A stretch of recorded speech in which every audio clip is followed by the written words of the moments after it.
好，各位同事，我哋而家已經有。Good morning, members. We have a quorum. I now call the meeting to order.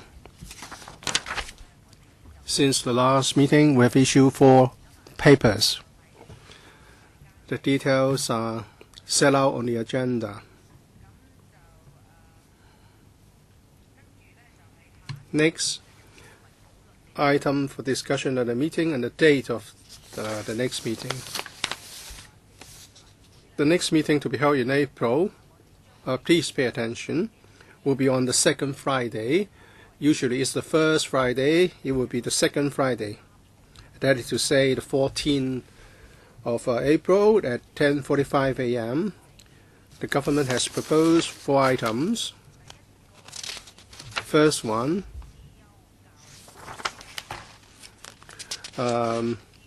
injection to the Gifted Education Fund. Second,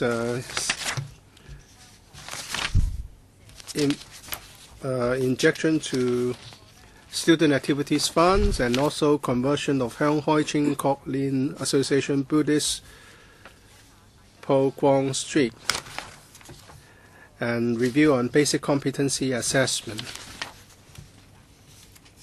So we don't have much time for the 4 items. If we stick to the 2-hour slot and extend it by 15 minutes and further extension of another 15 minutes if members agree. So we are going to just allow 35 to 40 minutes for each of the items for the next meeting. So let's see what we can do. Item number 3. Promotion of moral and civic education value education in schools. Let's invite the officials to join us.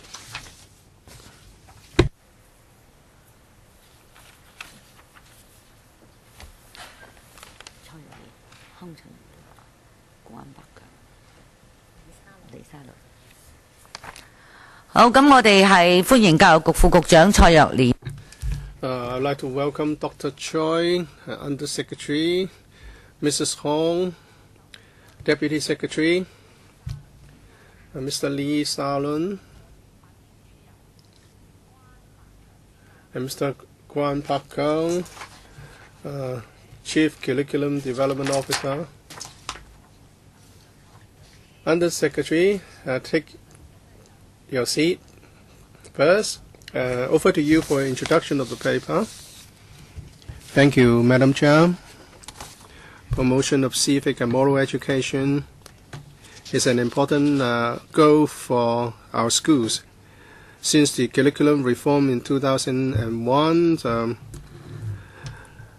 normal and civic education has always been one of the 4 key tasks in the school curriculum. We want to foster positive life values to promote comprehensive development. It's been suggested that the government, in the curriculum, we should promote different values: perseverance, respect for others, responsibility, national identity, commitment, integrity, and care for others as the 7 priority values and attitudes that schools should nurture in their schools.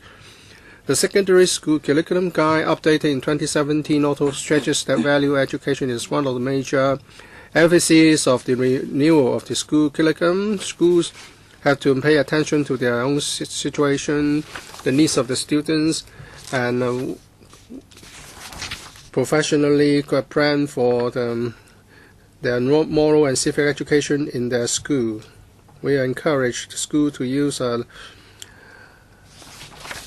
examples and life-wide learning context to link the learning activities with other subjects. And then you should make use of activities like talks and assemblies to provide a wide range of learning experiences for students to instill in them a positive outlook in life.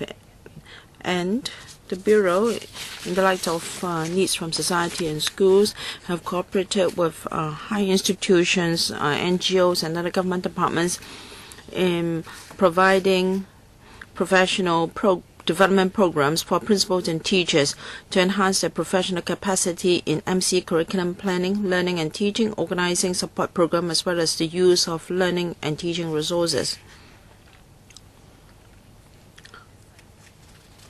And as issues develop in society and in the international community, we provide support and resources to schools. The schools should use a multi-pronged approach in assessment to assess the outcome of learning, and there should be timely feedback to students to enhance their self-understanding and judgment, so that through reflection they can grow and learn, and this can also reinforce the effectiveness of learning and teaching. The Bureau will visit and observe lessons and to collect from schools good measures for sharing with other schools. When necessary, comments or suggestions were given to schools to enhance and improve their work. Myself and my colleagues will be most happy to answer questions from members. Thank you, Under Secretary, for introducing the paper to us. So 3 minutes each. If we have sufficient time, I will allow the second round. 4 members have indicated their intention to speak: Claudia Mo, Tanya Chen, Elizabeth Kwok, and SHIU Ka-chun. Ms. Claudia Mo, thank you. When it comes to self-understanding, many Hong Kong people, young people, feel that they are Hong Kongers, and then you say that they are Chinese. So how will you advise teachers on how to tackle this situation? And in Western countries, immigration countries in particular, when it comes to patriotism, is very much nation-based or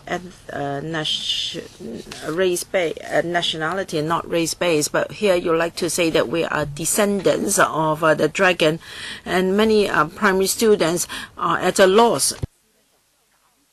They find this awkward.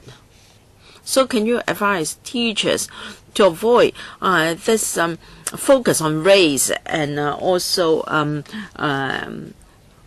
ethnicity and their ethnic background?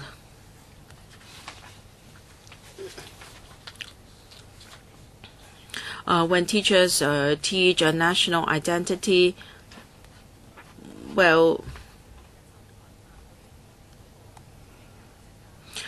with regard to our identity, our values, and our roles in society, and how we get along with other ethnic groups, this is an important element of value education. Teachers will make use of activities and assemblies and other things to let teachers acquire a basic awareness of their identity. I'm afraid I understand this, but the problem is too many things happening in society. For instance, the collocation arrangement is now a ceding of land for the clearance. So how can teachers teach their students? Well, we don't have to oversimplify things. As children grow, their understanding of their own group and the place they grow up and also the country have different stages. The teachers should use a diversified approach, and with proper guidance, they can help students as regards nationality and ethnic groups. I think different places have their different culture and characteristics. Hong Kong is a pluralistic society. We have to understand different ethnic groups and how they live in Hong Kong. We should maintain an open and a respectful attitude, and this is important. We talked about inclusiveness and openness and respectfulness in MCE. So there is no We do not stipulate a particular way of doing things.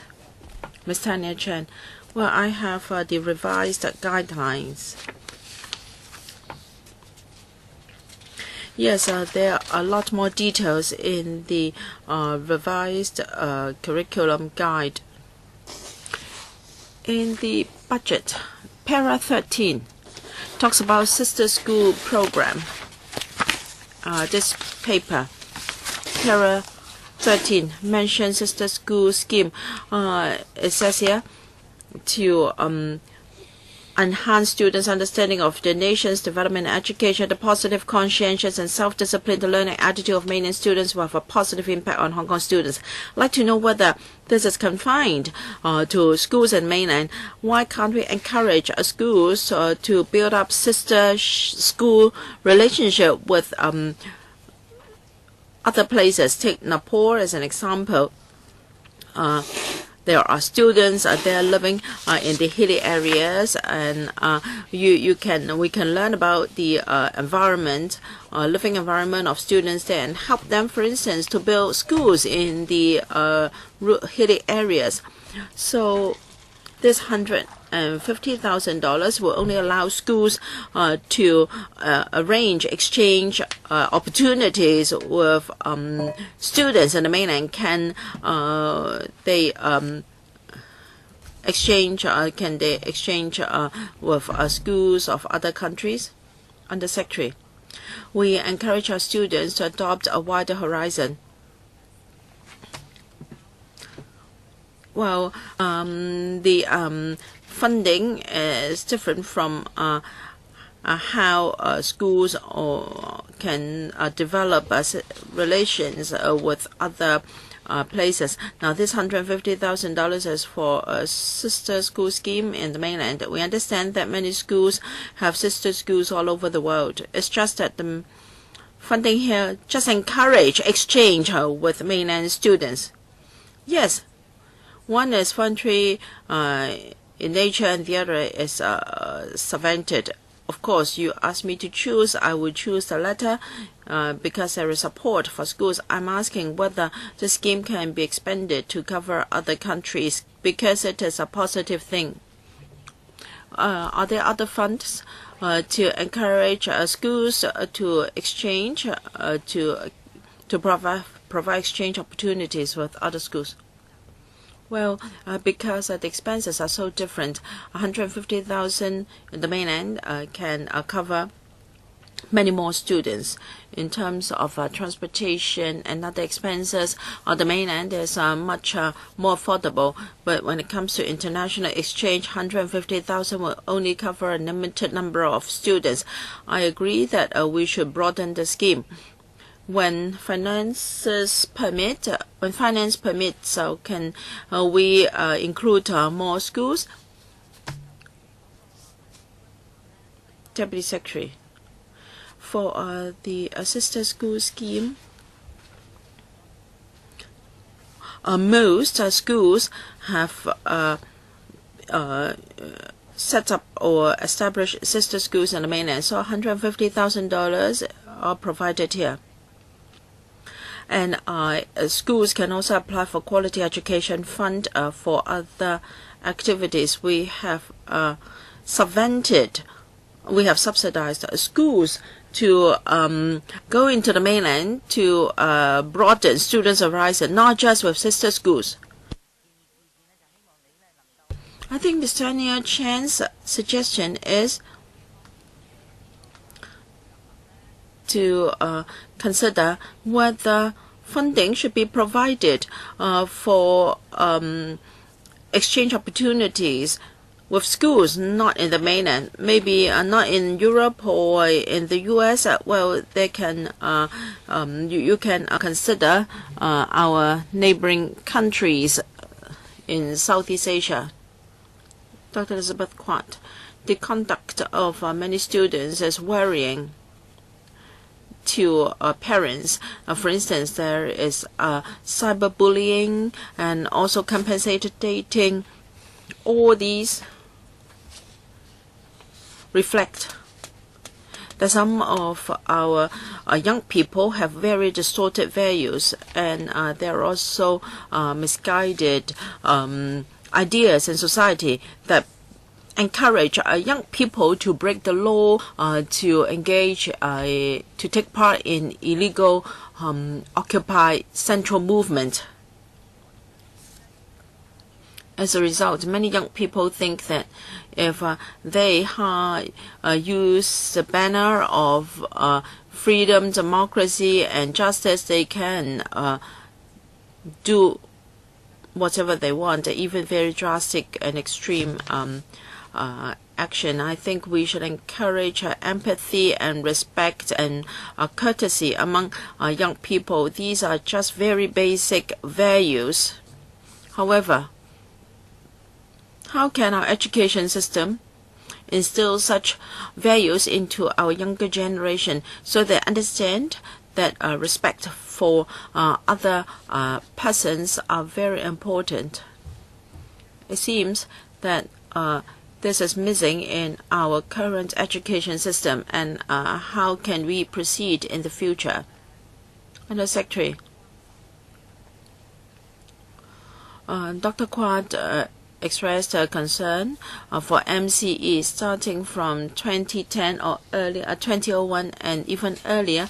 We have accorded top priority to MCE among the 5 key tasks in key 5 domains of education. And then in our latest curriculum guide, we have reiterated this importance. MCE has always been an important element in our school curriculum. We want to instill positive values in our young people, and then they be able to think independently, and when they encounter challenges or distorted values in society, they can analyze in an unbiased and objective manner and form their own conclusion. We know that education in school is important, but as Dr. Kwok said, that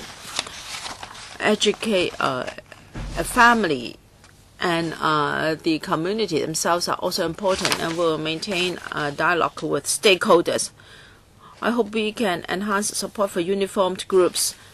Schools should promote uniformed groups because they can learn discipline and civic responsibilities there.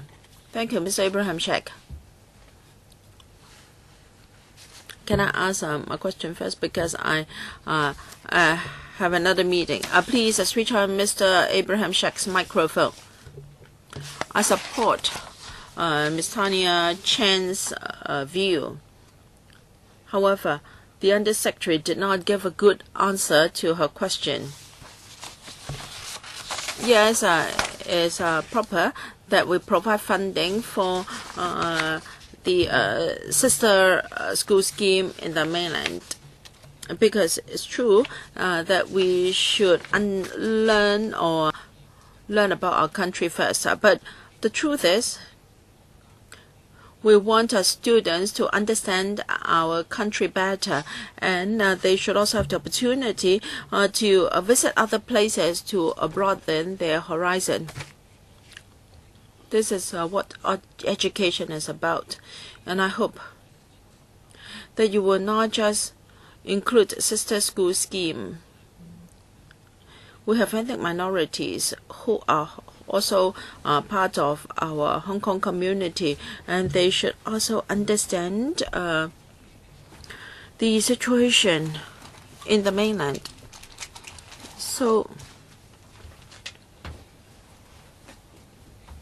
you should take ethnic minority students back to the mainland as well, so that they can also be encouraged to learn Chinese. Well, you have $800 million for quality students. What about the same amount of money for not so brilliant students, so that they can be upgraded? So please do not just provide money for the outstanding students or gifted students, because education is about giving an opportunity to all students to learn. For students that are not so gifted, we should even give them more. Yes, by all means, help those who are gifted, but you should also give some to those who are not so gifted to learn. So why don't you give some money to the majority of students, especially who are not doing very well, so that they can improve their learning? Secretary, I thank members for their views on exchanges, international exchanges. Maybe I haven't made myself clear earlier on. The first thing is about the spending level. Second, we'd like to give priority to encouraging people to learn about themselves and our country. And there are hundreds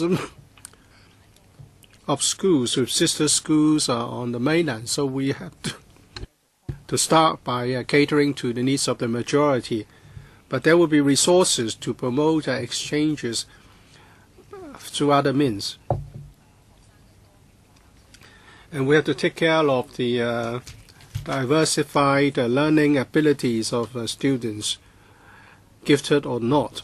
We have to provide multiple channels for learning. For the $800 million to support gifted education, well, we have the same objective all along. We want to see improvements in all of them. And there are other resources for the after-school learning and also for life-wide learning. How much has been earmarked for these students? You have $800 million for gifted students. How much? How much is earmarked for other students? Well, there's nothing in this budget for those who are academically weak, but we have small group counseling and learning support and extra support in terms of teaching resources, all provided under the recurrent system. Mr. SHIU Ka-chun. Well, this is about value education. We have seen $50 billion given to the INT.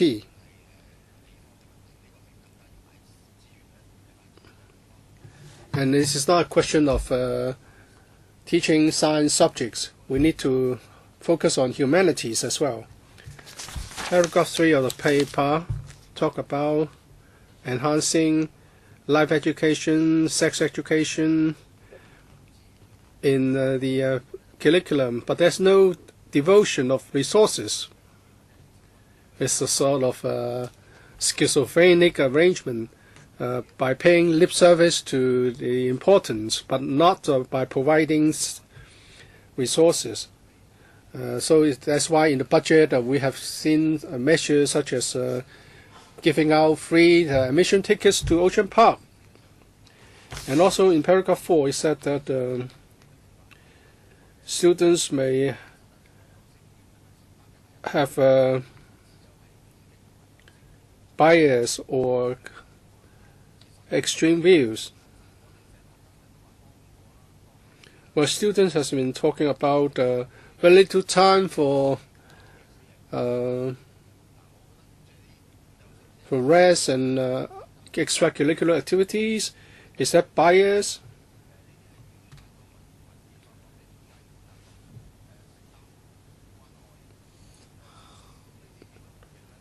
Well, is it the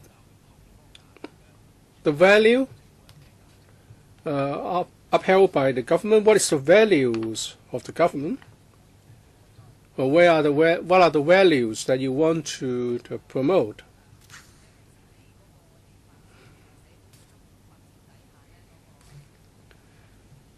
Well, with rapid social development, it's important that we nurture values and moral education.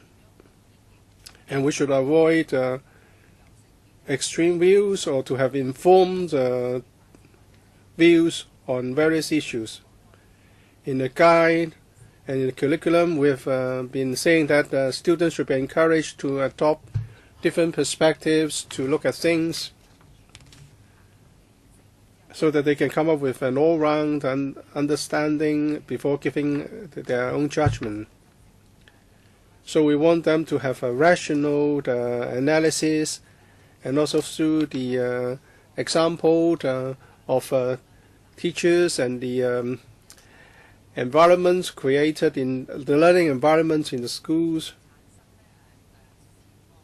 so that students can tell right from wrong and to internalize their value judgments in and apply them in their life and make an informed choice in life attitudes. Mr. Yip Kin-yuen. Madam Chair, I want to say a few things. First, the comments made by Ms. Tanya Chan is an important issue. This is rather strangely worded. Why do you think that mainland students are hardworking or conscientious? Well, of course, I don't rule out that there are such mainland students, but there are other students. Because we're talking about a large population of students, there are better students, or brilliant students, and not so brilliant students. So I don't think it's appropriate to call them all conscientious or self-disciplined. If you want to extend the horizons and learning space of students through exchanges, is of course a good thing, but this is the wording used here is not appropriate. And he said that we give priority to learning more about the mainland, and learning about other places would come next. But now in terms of resources, it's overwhelmingly focused on the mainland. He said that it's less costly to go to the mainland. Therefore, you provide a subsidy, but it's more costly to go to other places, and you provide no subsidy as a result. Well, actually, in terms of cost, there is a greater need to provide a subsidy because it's more costly to go to other places. And I've been saying this for years. If you go to the mainland, you know that mainland schools go on exchanges program with European countries and the US. But Hong Kong is just doing it with the mainland. So in the long run, our horizon will be even more restricted. And mainland students will have a better international perspective than our students. So there should be a significant increase in resources for exchanges programs involving other countries. If we take into account resources given to Home Affairs and the Education Bureau, the resources for mainland-related programs is 10 times as much as those for programs involving other countries. This will mean that our students will be restricted in the perspective. We all understand that MCE is important. And this, sorry, time is up. Maybe you can put your question, and then I'll see if the secretary can answer later. It's the words values education is in bracket. Why do you equate MCE with values education? It's talk about nurture positive attitudes and the values embedded.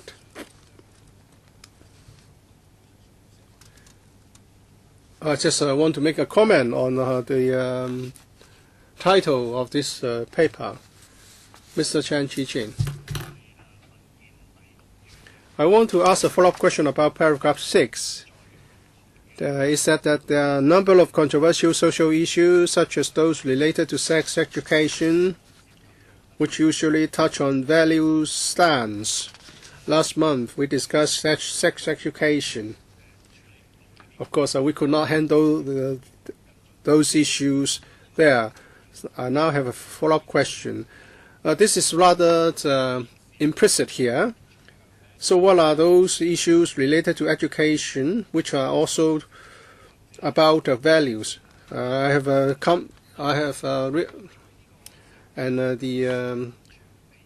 sexual orientation issues come to my mind. It said that it will be difficult to rigidly require schools to incorporate controversial values into their curriculum, since there's no consensus. How do you make such a judgment? When can you see a consensus? You cannot rigidly require them to do this. So your hands are tied. You allow them to teach or not to teach certain issues because they all have their values. The Education Bureau encourages schools to include values for developing positive values and attitudes, such as inclusiveness and respect. But some schools have their own values. For example, in respect of sexual minorities, their internal guidelines, that even the janitor cannot be a sexual minority. And I raised the issue, and the Bureau only gave some advice. That's all the Bureau could do. And before a consensus is reached, you are not able to force them to do anything. Is that correct? Under Secretary, on the controversial social issues, we always respect diversity, and we know that different school sponsoring bodies have different values and stance. It's important for that students understand the origin of such a moral value and stance, and the values behind the moral stance. When there are differences of or attitudes and values, we will not force schools to adopt one set of standards. But we do emphasize that the students should be allowed to understand the reasons behind such a stance, so that they can make an informed decision. He said that before a consensus is reached, you cannot ask them to do this. But no one can make that judgment. You will not suddenly come to the realization that a consensus has been reached, and the issues can be put on the agenda. For example, the sexual orientation discrimination must be subject to the statutory regulation, because if you have a law on the discrimination, it represents a consensus. Otherwise, the views will always be divergent, and everyone would have different ideas about these issues, and will not be able to achieve inclusiveness and respect. Last time, in our discussion, we hope that the sexual education learning hours in KG and primary schools should reach a certain number of level, or the percentage of learning hours should take up to be pegged at a certain level. And according to the Education Bureau, there's no statistics kept on the percentage of lesson hours vis-a-vis the total learning hours. Perhaps you can reconsider and to see if you can provide us with an update. All right, next, Dr. Cheng Chung Tai. Thank you. I hope the administration can give me a short answers. And in 2015, the scheme was launched as a trial. We'll talk about that. Within 3 years, 600 primary and secondary schools can form sister schools in the mainland. I'd like to know the number of schools that have joined the scheme. And I'd like to know whether the pilot scheme is now a regular one. And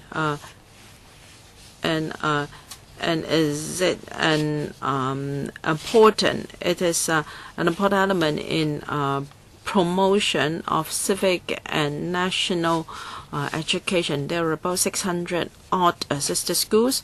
I'm afraid the second question, is it already a regular scheme? Yes.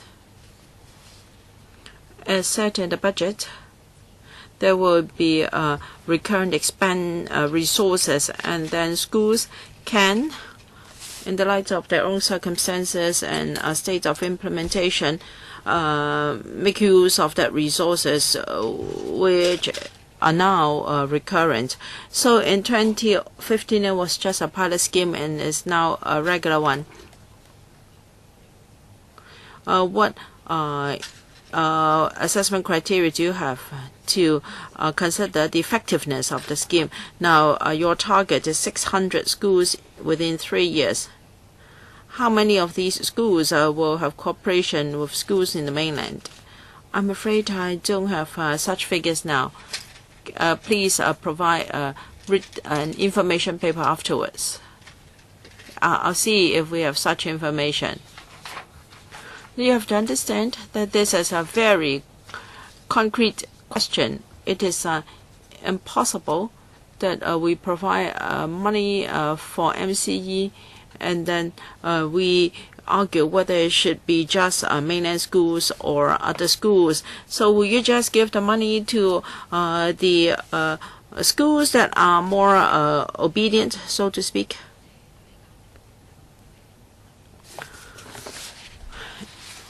School students' experience in MCE is important. Exchange and learning opportunities with their counterparts is important, and sister school scheme is only one among the many experiences proposed.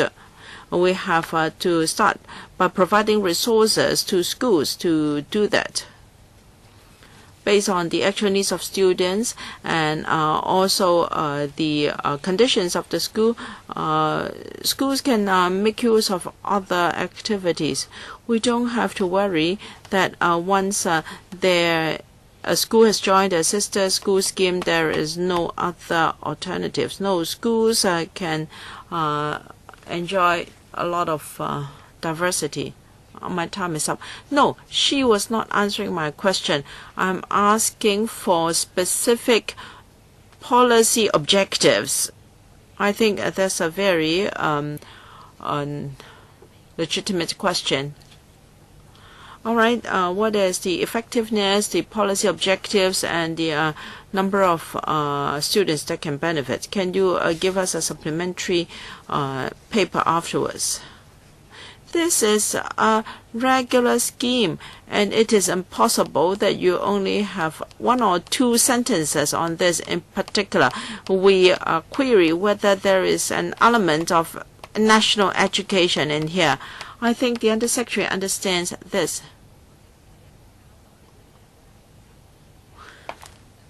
Well, the funding is permanent, but that doesn't mean that the exchange is a regular policy. 你呢個係撥款恆常化嘛？ Well, recurrent funding so that schools can have longer-term planning on how the money is spent. This is totally different from whether there's the policy for schools to provide exchange opportunities for students.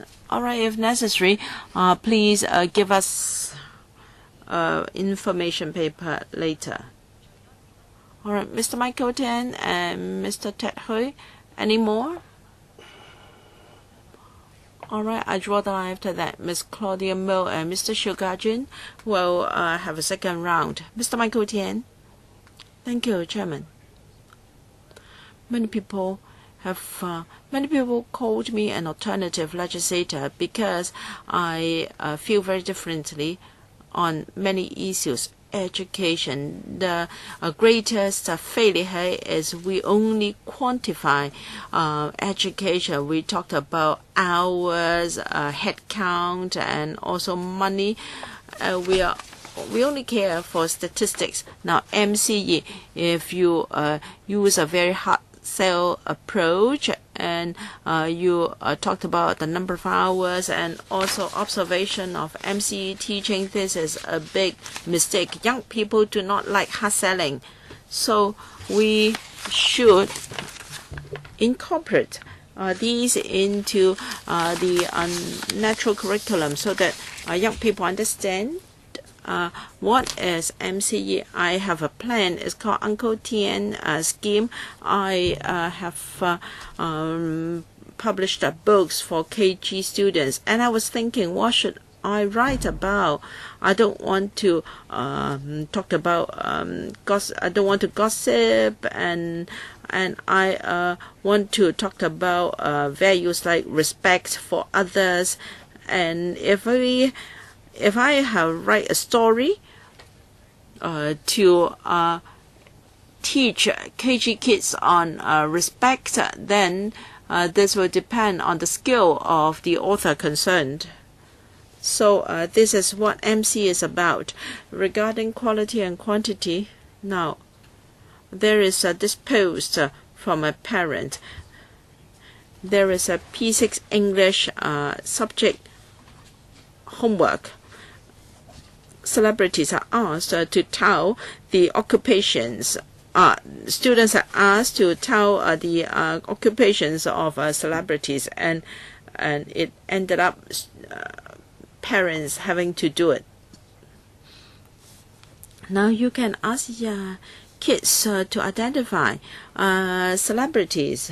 For instance, when you think of perseverance, what would come to your mind? Some may think of Lei Wai-si, the cycling athlete in Hong Kong. You talked about perseverance. They don't know what are the advantages of perseverance. If you ask them to think of a celebrity who has this virtue, perseverance is a good idea.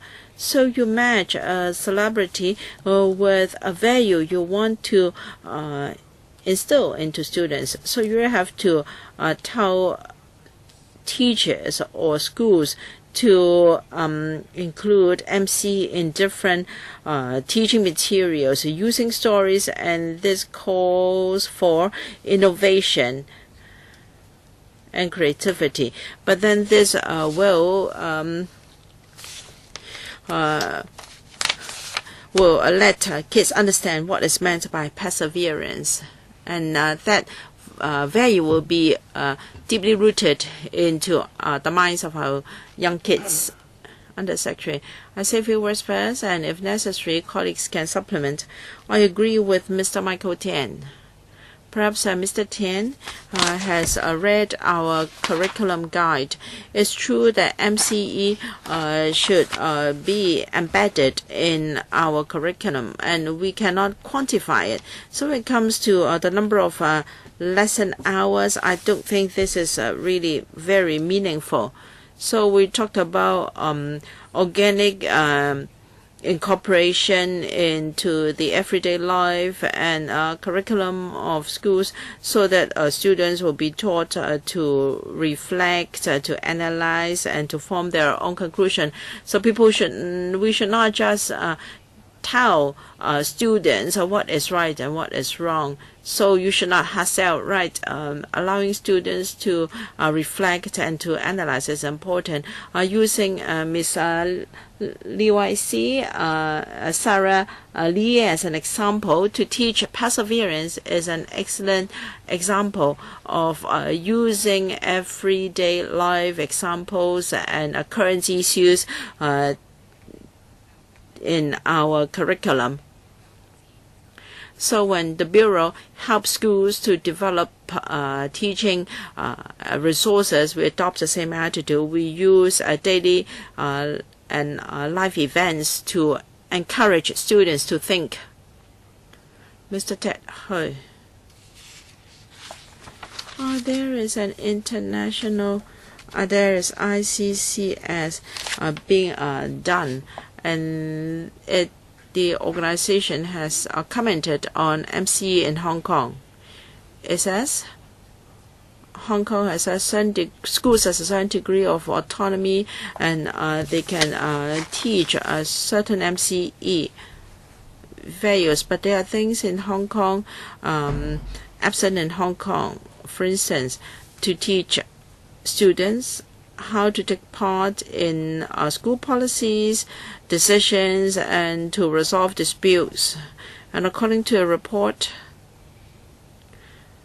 one important objective in MCE is to teach students to be critical and independent. And here you say in the paper that when there are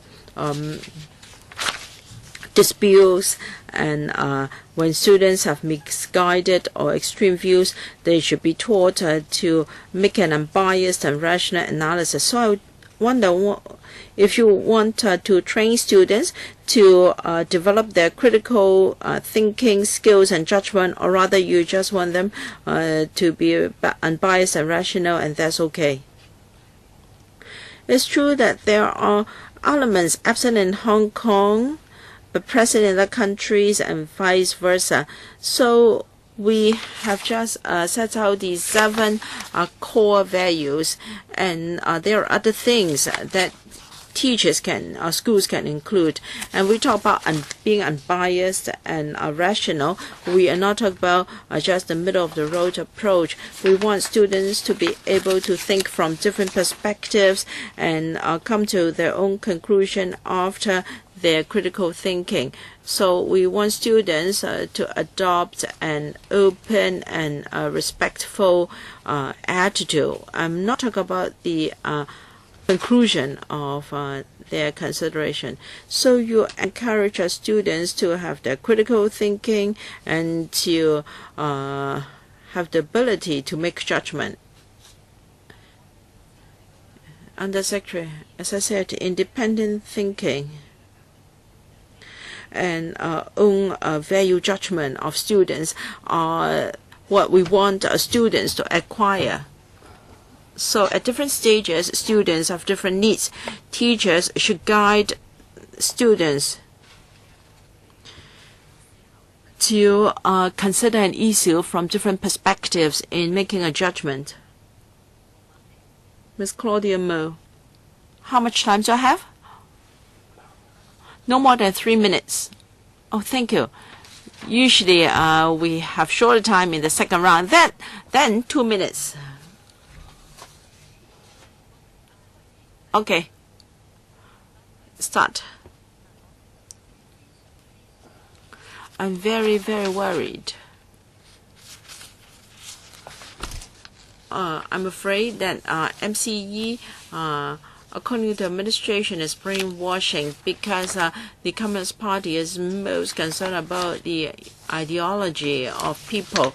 On the one hand, you talked about encouraging students to have independent and critical thinking. And just now, the Undersecretary talked about misguided beliefs, and you talked about teachers being examples of students. Now I'm very worried. Does that mean the teacher in the future cannot take part in June 4th rally and also marches? So can you tell us what is meant by misguided beliefs and unhealthy wind, so to speak? Well, when it comes to MCE, we want to nurture students into with critical thinking skills and with positive values. So we should make use of life and current issues to help them to develop an open mind. What is the definition of an evil trend in your view? 按佢自己去係咯，咪叫分析嘅佢答咯，啫，係咪？係咯。咁啊，至於個定義。Yes, I'm asking for the definition. Undersecretary, could you please respond to this question? Because our own background, education, and faith, and we may come to different value judgment. But there's no absolute right answer to the question. We want the student to understand the complexity behind the issues. What is unhealthy or evil to a student is the judgment made by a student, and it would have to do with how the students. Please don't bring pressure to bear on the teacher by asking them to provide a good example. When we talk about teachers should be responsible for giving instruction and to live by example. For example, if you want students to be punctual, students should do it themselves.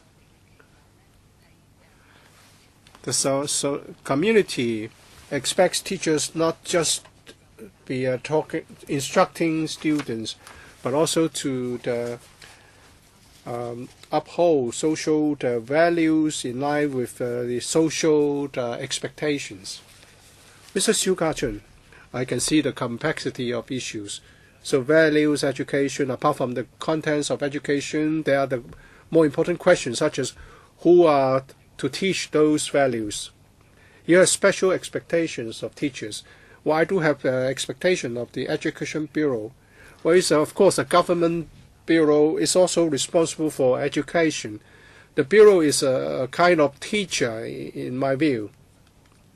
So I hope the officials would also lead by example.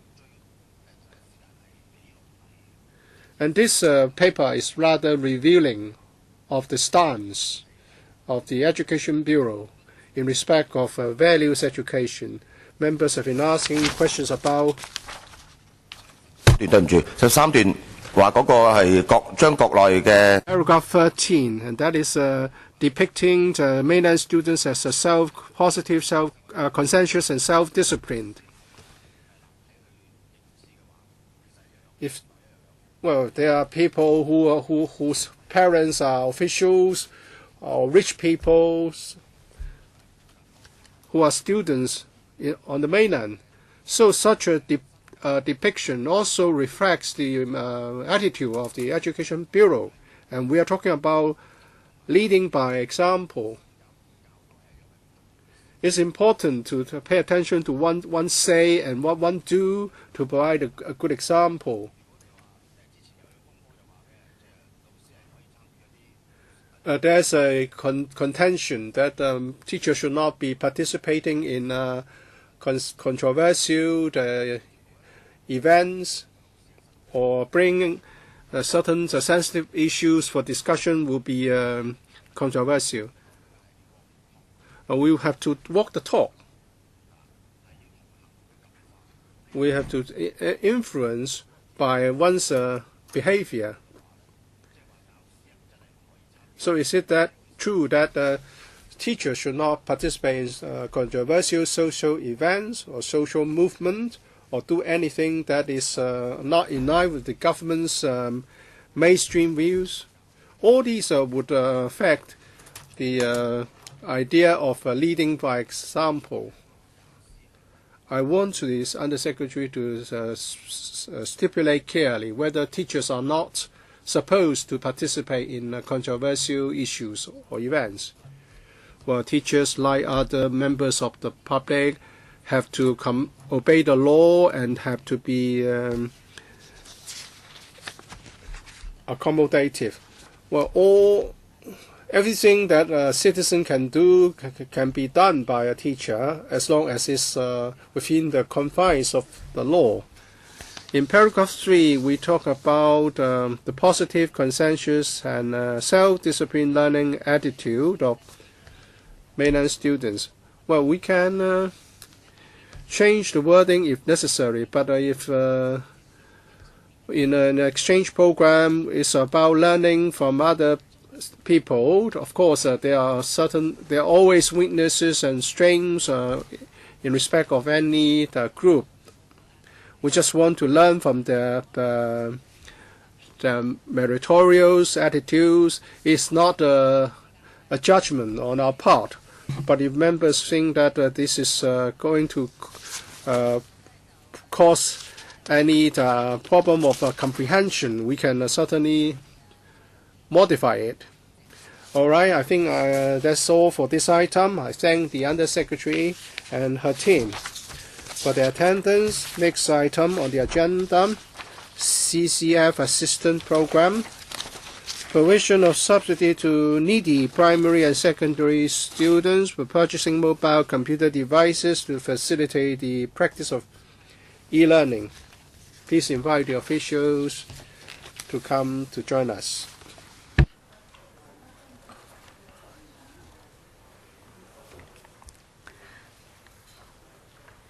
咁我哋歡迎呢教育局局長楊潤雄啦，副秘書長陳穎。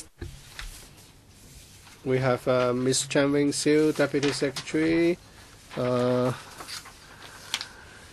Ms. May Chen, and Ms. Jenny Chen, PAS, and Mr. Lau Yinhang, Chief Project Manager.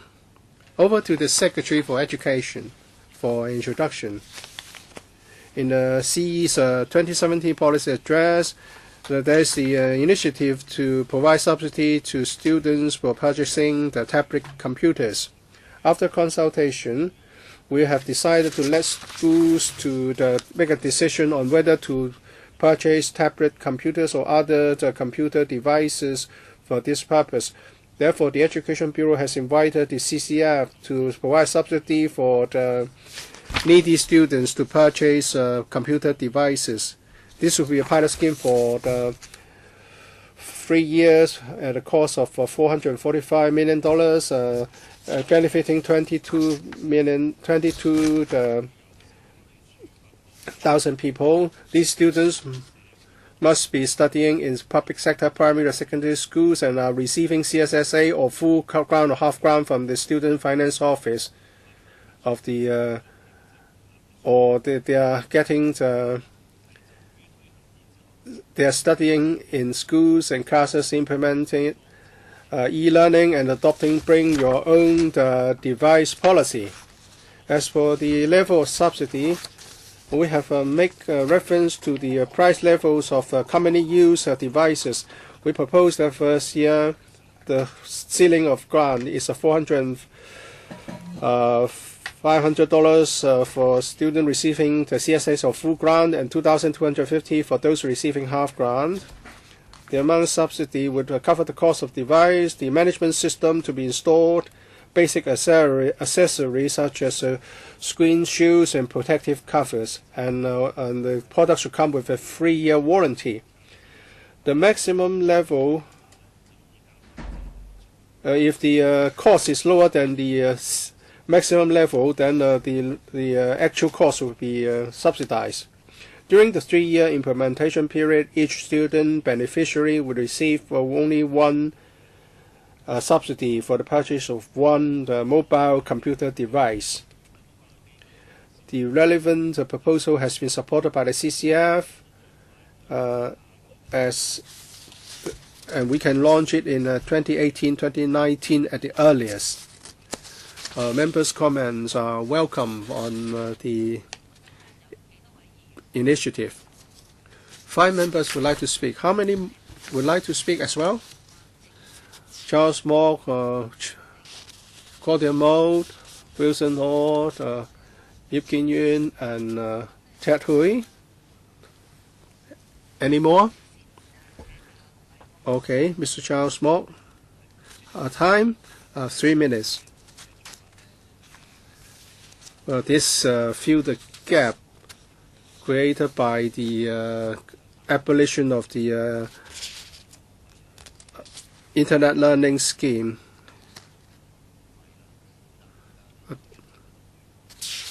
And now you are going to provide them with grants for the Internet services, and in addition, they can also purchase a computer device. but the support services in the past will not be repeated here. I would like to say that this support service is important to needy families and children. Members may have many questions about the actual implementation. First of all, the pilot project will last for 3 years. Why don't you tell us that you may want to make adjustments after 3 years? I cannot imagine that this can be cancelled after 3 years.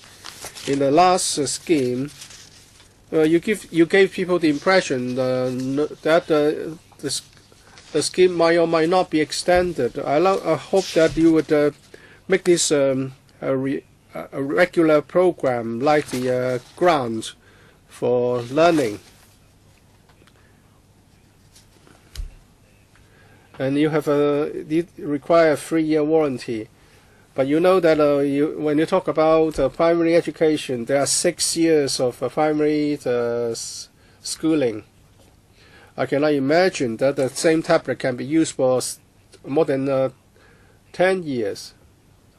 Has the schools come up with the models to be purchased and all students will use the same models?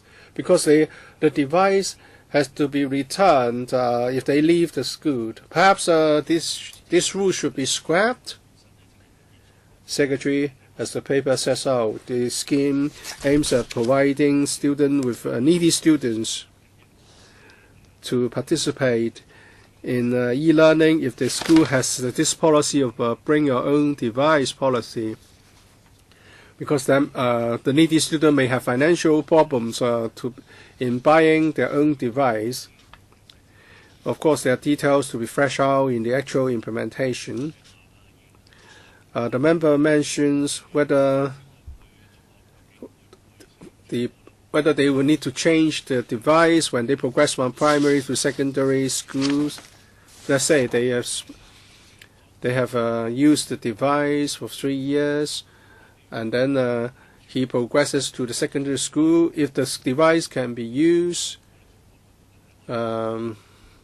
in the secondary school, he can bring the device to the secondary school, or else he can surrender the old device and he will be given the chance to buy a new device in secondary school.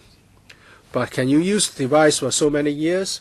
Well, we cannot solve all the problems. We're talking about problems faced by these needy students where they have the bring your own device policy. Whether this will become a regular program after the pilot is completed, we are going to conduct a review like other CCF programs. Ms. Claudia Mo, I have this question. Can the arrangement be one on a lease basis? So when they move on to progress to another schools, the device can be left behind, and the school would collect them for reuse. We have considered this. We have considered asking the schools to buy the devices and give them to the students for their use. Well, there are pros and cons in different arrangements. Balancing the factors, we believe that giving the device to the student so that he or she is responsible for using and managing this device may allow better freedom and flexibility. But that means extra work for schools. We expect the device to be used by the students in their homes. If you recover the devices, then you have to consider ways to reuse them. So maybe it's better that the students can use them at home. Well, if schools are required to collect them and reuse them, it may mean extra work, but it's more environmentally friendly. Schools will know how to reuse these computer devices. we're talking about a large number of tablets here. Madam Chair, if it's on a loan basis, just like library books. Yes. In terms of procurement and distribution, it's just the same, but for recycling or recovering, that is very much the same. Because usually the life cycle of device is a few years, so when the device is returned, schools will have to think of how to dispose of them, because our environmental policies do stipulate how such devices should be disposed of. Now, if the devices can be loaned to students instead, like books, then the advantage is if it is broken down, then the school will help to check and provide spare parts and even give them a new one. Because if a student unfortunately lost the computer, then it's disastrous. I think there is merit to this suggestion. Now, we have covered a 3-year warranty in the cost, and if there is any breakdown in parts, the warranty is covered. And we want school students to be responsible for their own belongings. So we only offer one device. So if it is on loan to them by schools, it's also only one device. Mr. Chen Chi-chun. Thank you. I'd like to know whether all or most primary and secondary schools have implemented the bring your own device BYOD policy. If schools for schools that don't have the BYOD policy, so students will not benefit, and I'd like to know whether once a model is chosen, all students will be using the same model.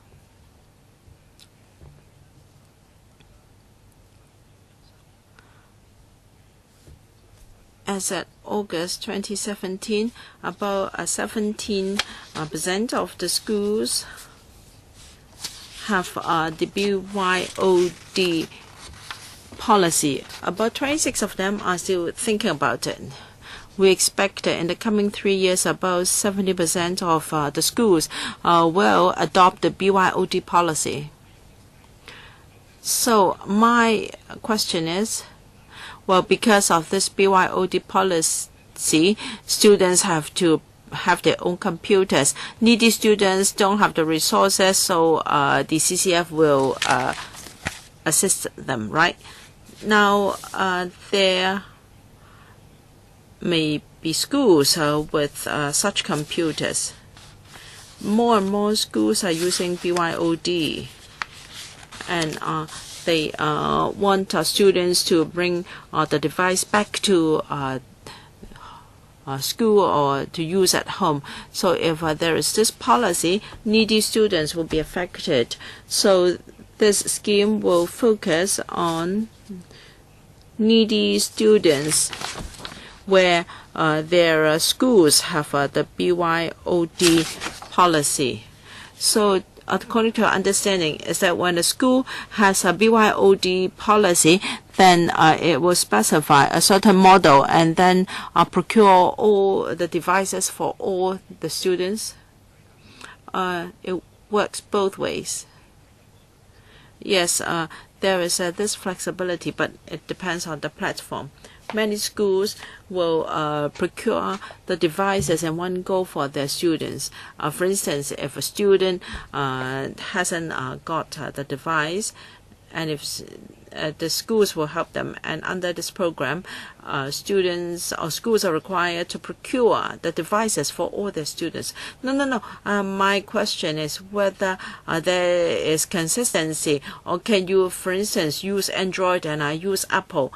Because you are saying here that when a student goes to another school, the used device will have to be returned and purchase a new one. I think the Secretary understands your question and how the policy should be clarified. No. The reason why I ask this question is if a model is specified, then this $4,500 will surely be exhausted, although you say here that whichever is the lower. No, I'm saying that maybe $2,000, $3,000 will be sufficient, but schools may go for the ceiling, $4,500, so that for students that do not qualify for the subsidy may have to spend more as a result. Well, it is up to schools. The administration doesn't have a specific requirement. Any more? If not, Mr. Charles Mock and Wilson, Au Yip King In, Hui Chi Fung, Ho Kai Ming, Charles Mock. I draw the line after that. Thank you. It is very common for IT learning that schools have the BYOD policy to improve the quality of education and to help needy students. I think this is a right way direct forward, and we should support it. But the most important thing is how the money can be spent properly. I don't want the policy to be counterproductive. Now I have a few queries. For instance, you haven't told us how the actual implementation and application can be done, because this is rather critical. Usually proposals by the administration are very cumbersome in terms of procedures and are very time consuming. So how are you going to simplify the arrangements so that needy students can have these devices to facilitate their learning?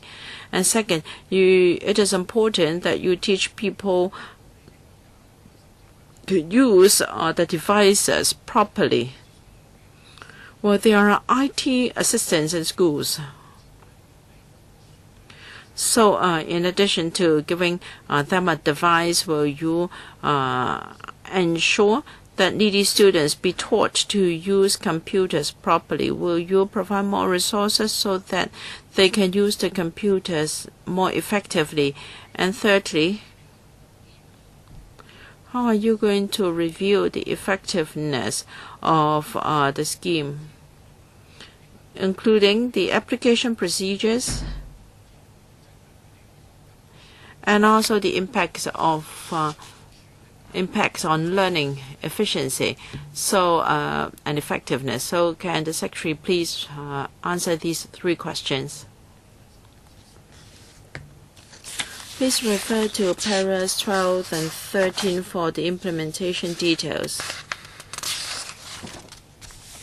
Well, subject to the approval by the Poverty Commission, and 2018-19 we will provide direct funding to schools for them to procure these devices on behalf of students. Schools would, of course, go for the most appropriate model on the basis of their own platform and teaching objectives. We will provide provisional funding to schools in advance, and based on the actual number of devices provided, the unspent amount will be returned to the CCF, or CCF will make up for the shortfall in funding. And as for the use of computers, in the information literacy has been already incorporated into the curriculum of schools. It will not be affected by this proposal. With regard to a review, there are two aspects. First, to review the BYOD policy, We will issue questionnaires and other things to assess the effectiveness. And as for whether this scheme can help, can assist students, in particular, we will discuss with schools in the review. Mr. Ip Kin Yun, thank you. I was out of the room and I did not hear the Secretary's opening remarks. Now, I understand that in August, the support scheme will end, and I'd like to know what will be the follow-up. Because for students and for grassroots families, they're very concerned about the digital gap, whether it will widen or narrow down. And that depends on whether needy students have the devices, whether they have access to the internet, and whether they can use them at home. This is very important in bridging the digital divide. So under this policy, the devices will be issued on a school basis. So I'm concerned as to whether school children can have the devices at home, whether they can have access to the internet, and what about the fees, the connection fees, and what about maintenance? Would there be sufficient support for repair and maintenance of the devices?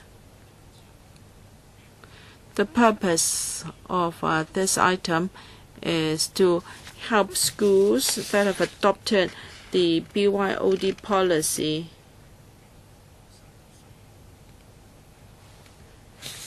when students have to purchase devices, and the CCF will subsidize needy students to procure their own devices. That is the whole objective of the scheme, because of course students can take their devices home, and we have a subsidy for internet paying internet connection fees and charges in our student financing office, and the full grant is 1,400, half grant is 700, and of course there is need for repair and maintenance. We said that we hope that a 3-year warranty can be provided using the amount of money provided.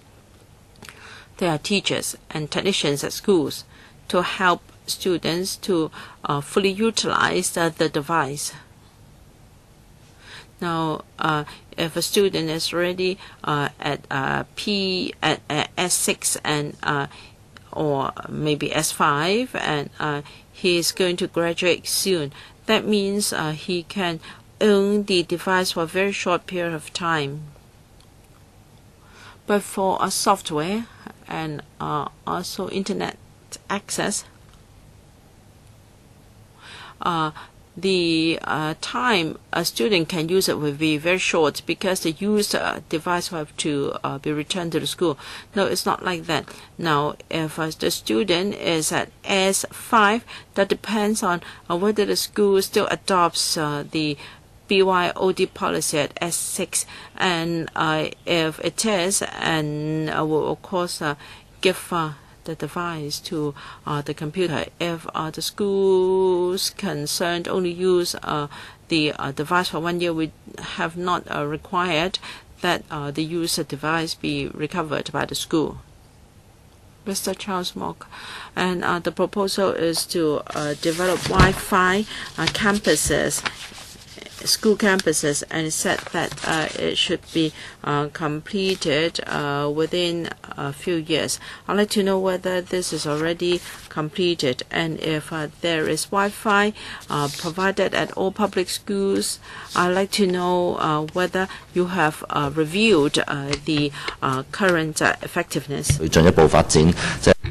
Of course, we should provide the support if they are doing well at e-learning. And if there is the bring your own device policy of the school, then you provide subsidy for the student to buy his own device. That's understandable.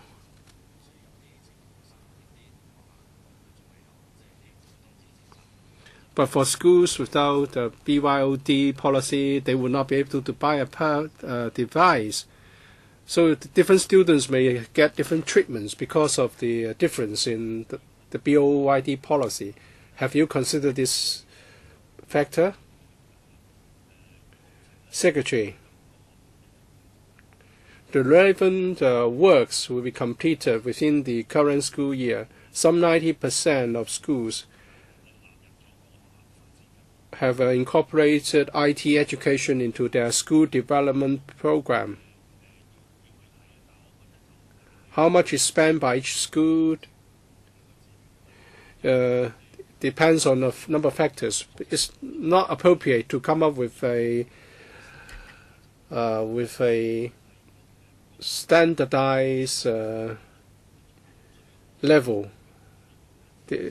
Much would depend on the teachers' capability. So we do not consider it appropriate to set a standard for all. We would do it through provide support through the school assessment and so on and so forth. And the second question is all about comparison, right? Well, some schools have the BYOD policy. You provide a subsidy so that the student can purchase a device for use. But for schools without this policy, the students will not be able to get the device. Have you considered this difference? Yes, this subsidy is provided to needy students where the school has a BYOD policy. If the school hasn't reached that stage, if they have got devices, desktop computers, for example, the students can use them, and many schools allow students to stay behind after school to use the computers. Mr. Ho Kai-ming, paragraph 13 talks about a grant of $25,000 to schools to hire IT staff. How are schools spending the grant? Do they contract out the service or procure other services? When I talk to some technicians, school technicians, they told me that they are asked to provide the necessary support. You know, students will not be able to handle all the computer-related issues. Will technicians and staff in the schools be required to provide the service? Because that would mean extra burden for them. Would you ask schools to hire dedicated staff or dedicated IT staff to provide the support so that other staff in the school will not be required to do the same? Secretary, since the start of the current term government, we have been providing $25,000 to schools to strengthen IT staffing support. We have asked them to either hire additional staff or to hire services from us and a contractor. We are not asking them to buy hardware or software services. So some schools may directly hire additional staff or hire a contractor to provide the manpower.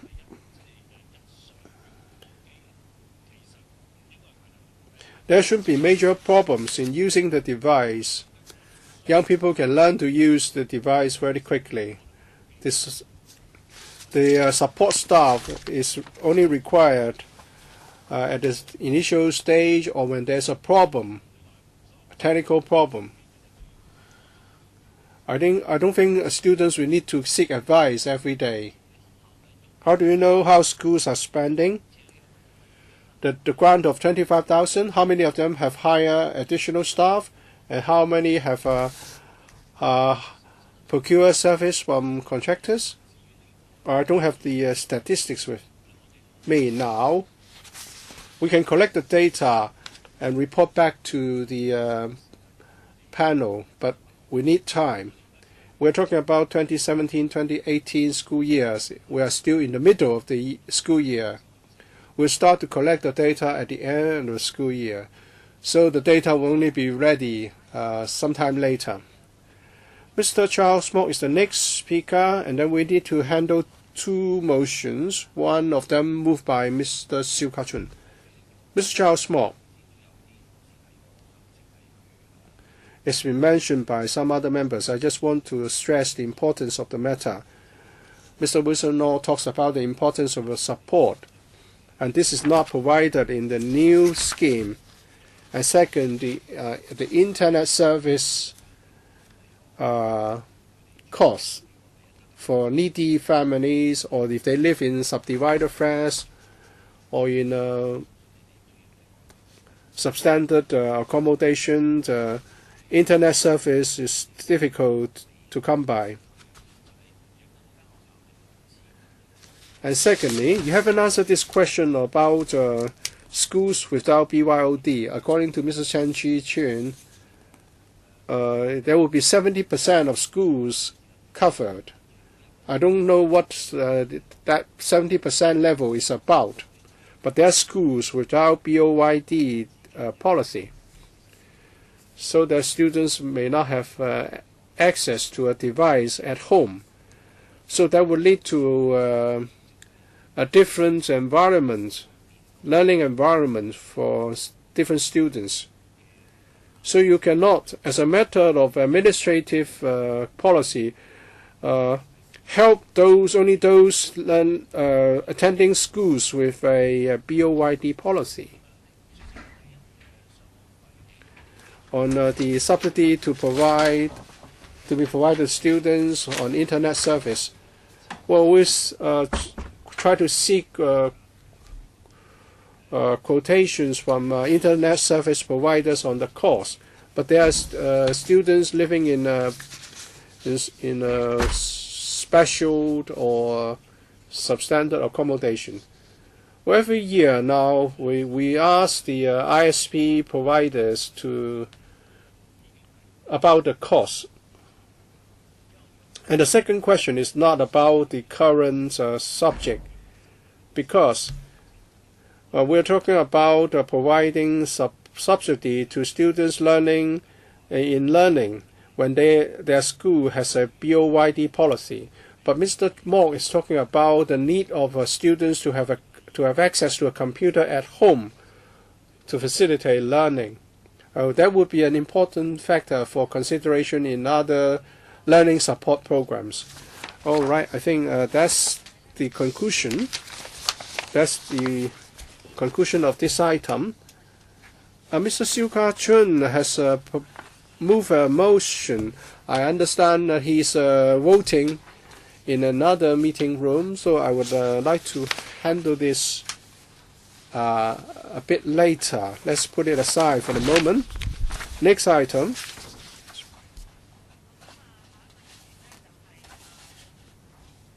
Next item. 特殊教育 Arrangement for transition from kindergarten to primary school for students with special educational needs and related educational support. I'd like to welcome the Secretary for Education, Mr. Calvin Young, and we also have Mrs.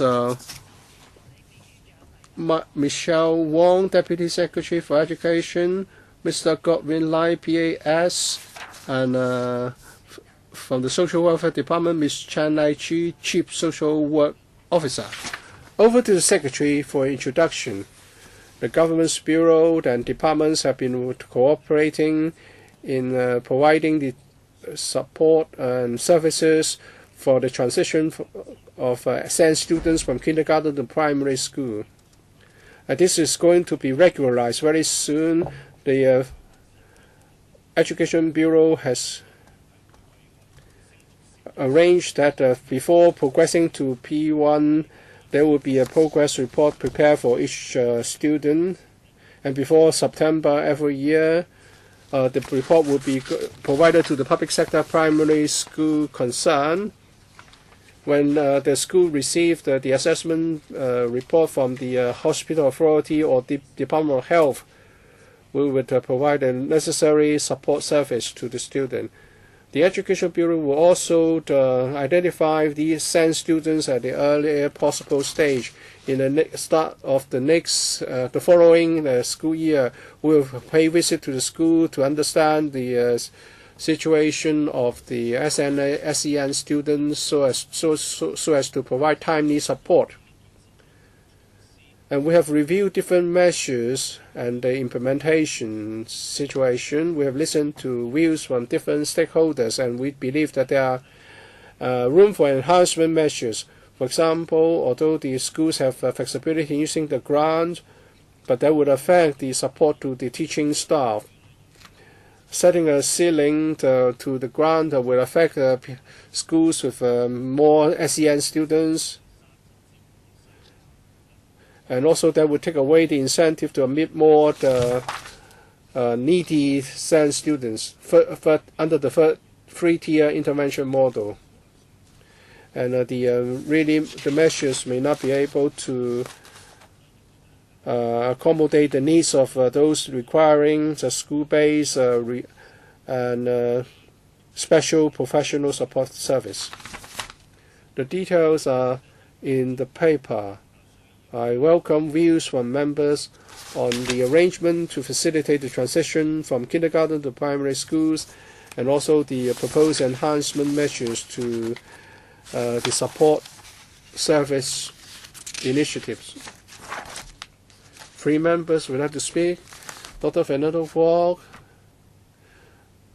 Mr. Kwok, Dennis Kwok, Dr. Fernando Cheung, and Mr. SHIU Ka-chun. Mr. Dennis Kwok, I welcome the initiative to help SEN students. This is important because a timely support can change the life of these SEN students. And Dr. Fernando Cheung and I have made a number of suggestions in an earlier submission. We mentioned, for example, the setting up of a central database with the consent of the parents and students concerned, so that all those providing support service, including psychologists, social workers, and HA, understand the services required by the SEN student. If we have this database, then with the consent of the relevant people, the data can be shared by those who need to have access to the data for the purpose of providing service. I would like to know, whether there is a ballpark estimate on the cost of providing the service, and can you visit the school in 6 or 8 to 8 weeks to ensure that you can provide timely assistance? How can you make sure that the visit can be conducted within the time frame of 6 to 8 weeks? And in this submission jointly presented by Dr. Fernando Cheung and I to the Education Bureau, I would like to give a copy to the Secretary again. I believe many of the suggestions can be implemented, and it's well within your means to do those things. I understand you have done some of the proposed measures, but there is always room to do more. I thank Mr. Kwok for noting the facts that we have been providing more resources into SEN education. Now, as for the database, now for transition from KG to primary schools, we want to ensure the information related to the assessment of the kids be passed from one stage to another. So from staff serving the kid in KG to their counterparts in primary school, we already have this mechanism from primary school to secondary school. We hope that the information can be passed from one stage to another, and when the situation is right, we'll see whether a central database will be more effective.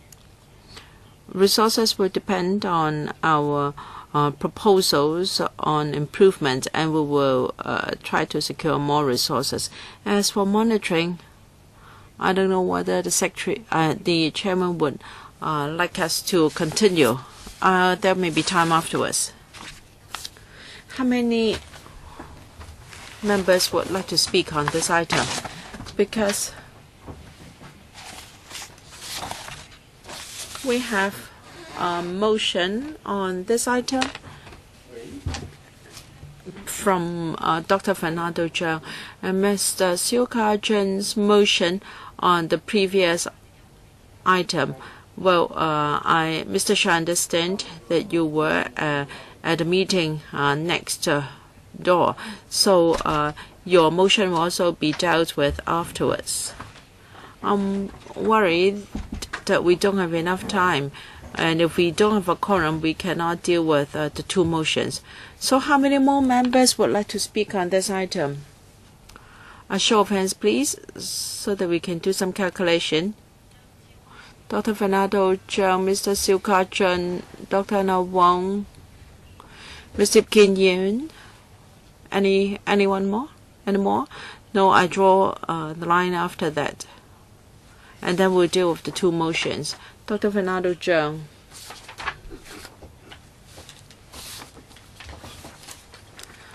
Dr. Fernando Cheung, just like Mr. Dennis Kwok, I'd like to thank the Education Bureau.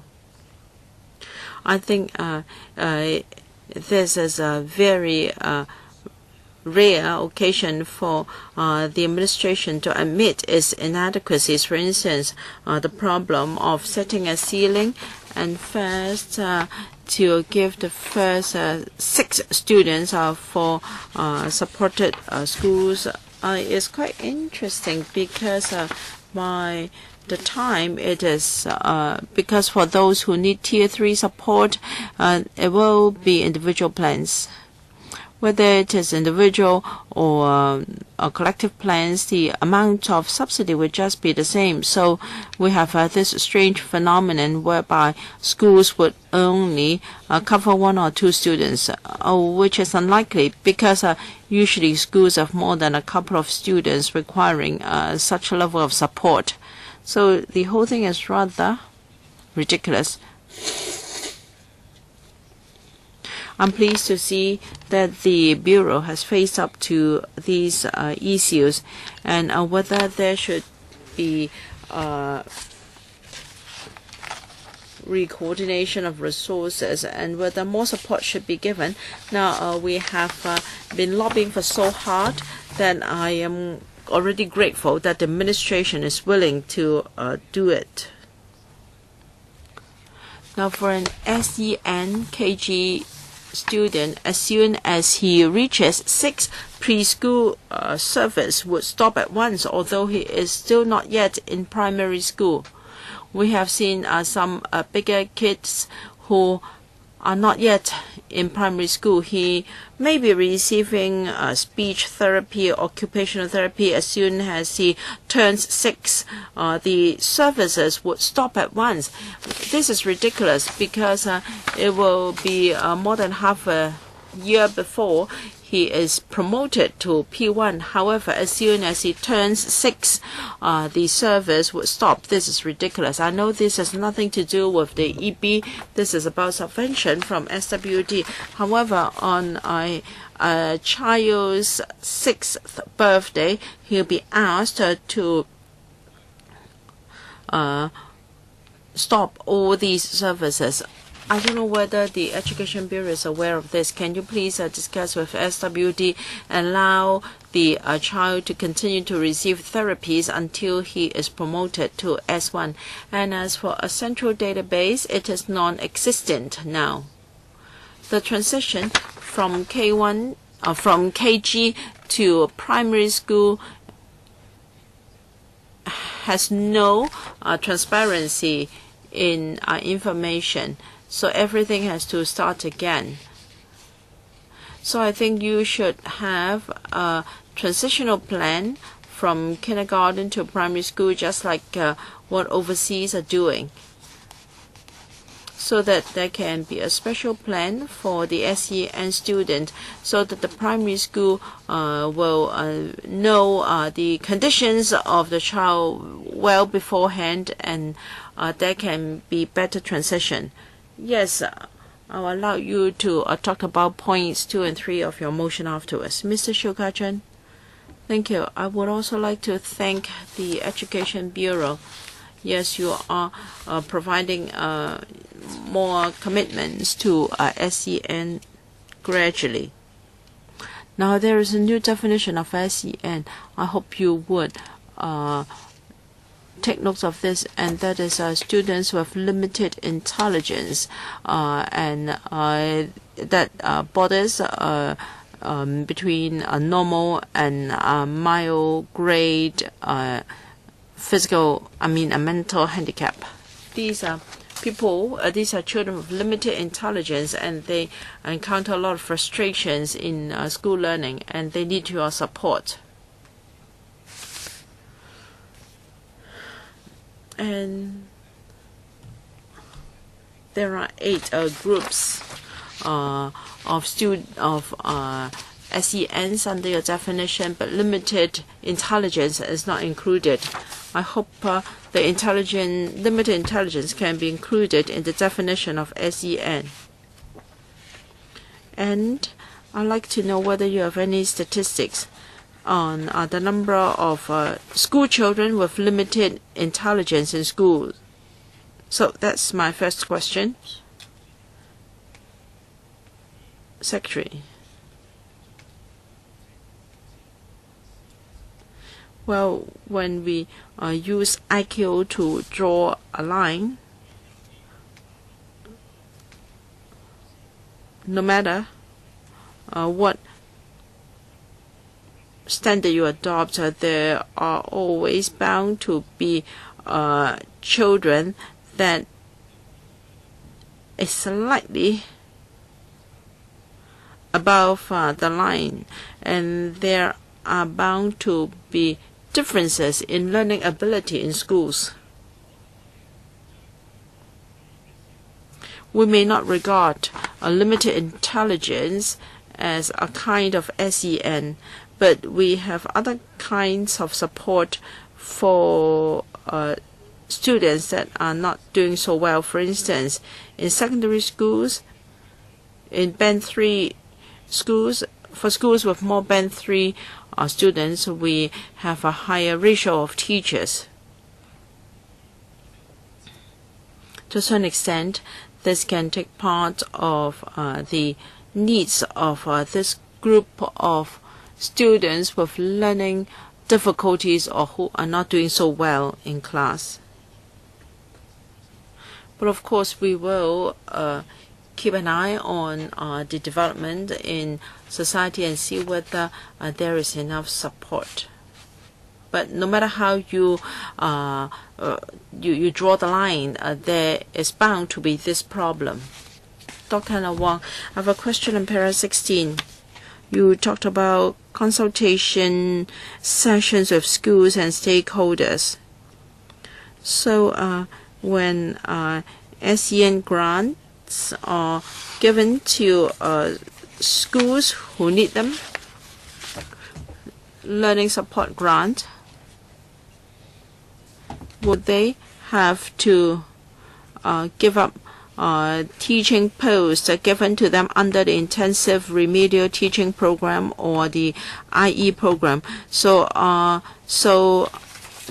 they required to choose only one of them? Of course, with that grant, they can employ more teachers, but I don't know how many extra posts can that support. And if a school has more SEN will you give them more? Will you give them enough money to employ 1.5 or 1.7 teachers? How do you do the calculation? Will you allow them to keep the original teaching resources and give them the extra grant required? We allow mixed mode in some situations, but may I defer to the PS to explain? Thank you. Schools are allowed to opt for a mixed mode. That is, they can receive the grant and they can also keep the teacher posts. Now, but this kind of mixed mode may not best suit the needs of our students. A few months ago, we held several meetings to discuss with relevant schools on the problems they face and how come they cannot all switch to this mode.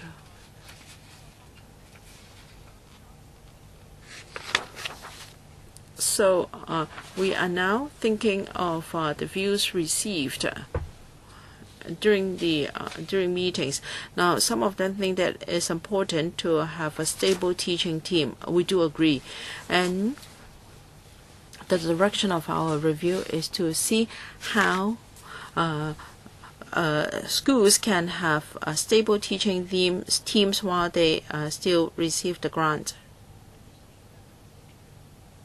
And there are services that teachers cannot provide, so they have to procure services they need.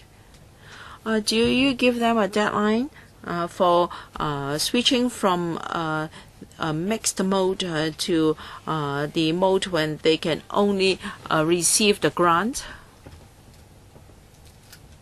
We have a timetable for 7 types of modes.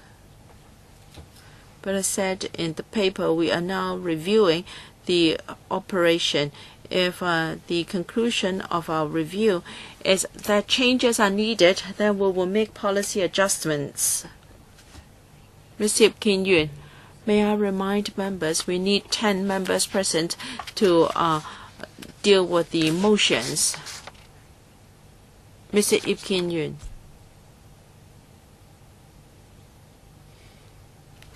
We can see from the paper that the administration intends to improve SEN, and the paper would like to consult members on how to continue to support schools in implementing integrated education. And I think there are 4 areas where we need to discuss in depth.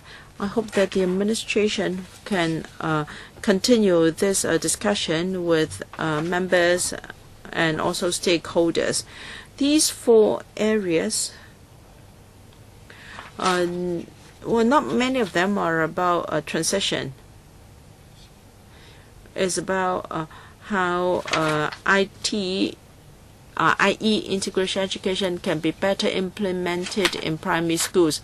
But for issues raised by Dr. Fernando Cheung, they're important ones. For instance, the setting up of a central database and under the KG and preschool rehabilitation scheme, the service will stop when a child turns 6, and this is not desirable. I urge the Secretary to find out how there can be better transition. I think this paper tells us that the administration is minded to do a better job in transition.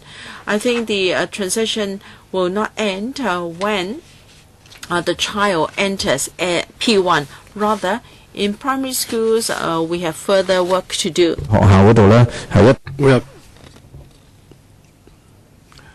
There will be school visits, there are special measures and programs for special education support.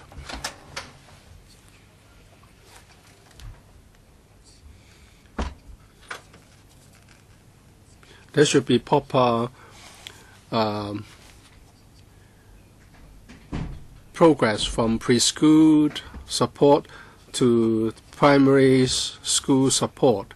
The two service teams should meet and properly hand over the relevant services. And of course, we need to involve parents. And if we have a chance to vote on the motion, I'll give my support. And I hope there will be more opportunities for discussion in the future.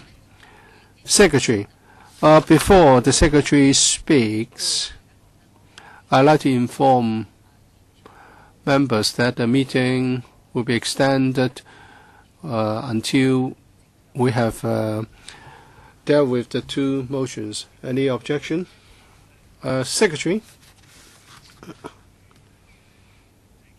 Of course, we'll talk to other bureaus, and the Social Welfare Department will maintain close communication with all these players. As for the question of service coming to a stop at 6, or at birthday of 6, I understand this may not be the actual arrangement. Maybe I can defer to my colleague from the SWD at this point. For preschool, the rehab service will last from on birth to 6 years old. After reaching 6, we would provide the service to 1st of September in the year when the child has reached the age of 6. So if, say, the birthday falls on December, it will not stop at September, but it will last until the following 1st of September, so that the service recipient can continue to receive the service. But what if the child has already reached the age of 6 after the 1st of September? Then under the current arrangement, the service will stop after the 1st of September. All right, we have two motions. Let's deal with the one proposed by Mr. SHIU Ka-chun. We don't have a quorum. Please sound the bell. This motion moved by Mr. SHIU Ka-chun has to do with the subsidy to help needy students to purchase computer device. And then we have to handle another motion moved by Dr. Fernando Cheung. Should I read out my motion to save time? But for those members who return after you have spoken will not know what they are supposed to vote on. It's just going to last for 20 seconds, I suppose. You can read it out in 20 seconds, I suppose. 議員翻嚟都要知道我投咩。係啊，我哋仲有時間嘅，因為我15分鐘我唔夠用嘅話，可以。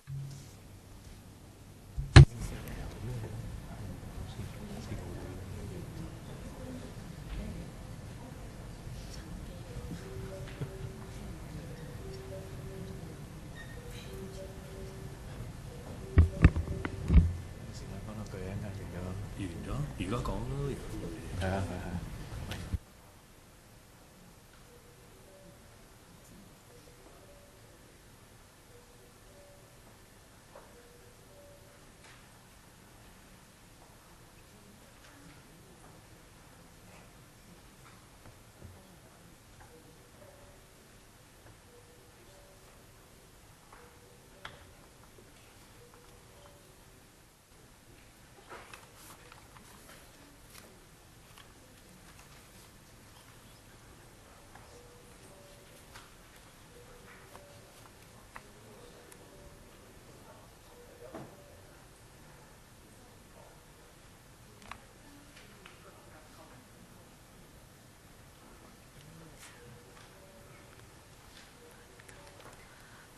好，我哋夠人啦。嚇，要夠人啊嘛。We have formed a quorum now.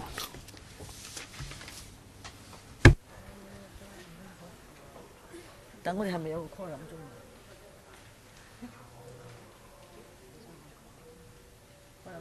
不過有時5分鐘到咯。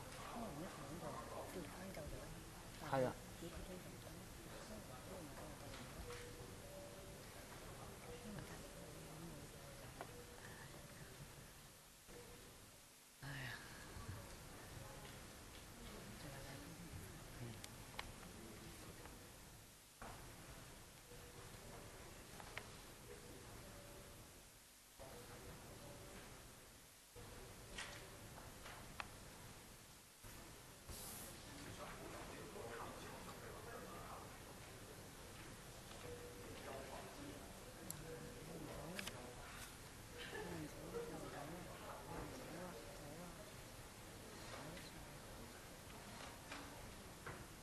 唔係啊嘛，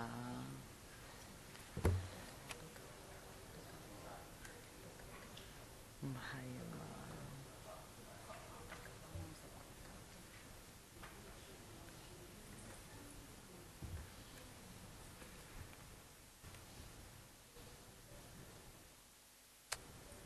呢啲嘢好簡單啫嘛。夠啦係嘛？都要夠響足5分鐘啊！投票嘛。如果你頭先咧投票，如果頭先話投票，不過咧係未夠人，咁就夠人就投票。如果你話係有人記名投票，唔係你要響 quorum 啊 ，quorum 夠咪得？但係 quorum 係會留啊嘛，如果唔夠人會留啊嘛。哦，你有冇啊？好快。個內容係邊個寫㗎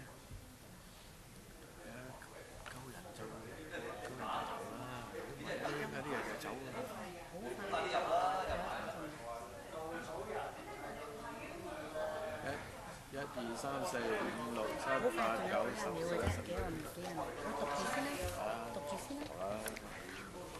好啦，咁我哋差唔多就到嗱。Members, we have sufficient members here, but the rule says we have to sound the bell for 5 minutes.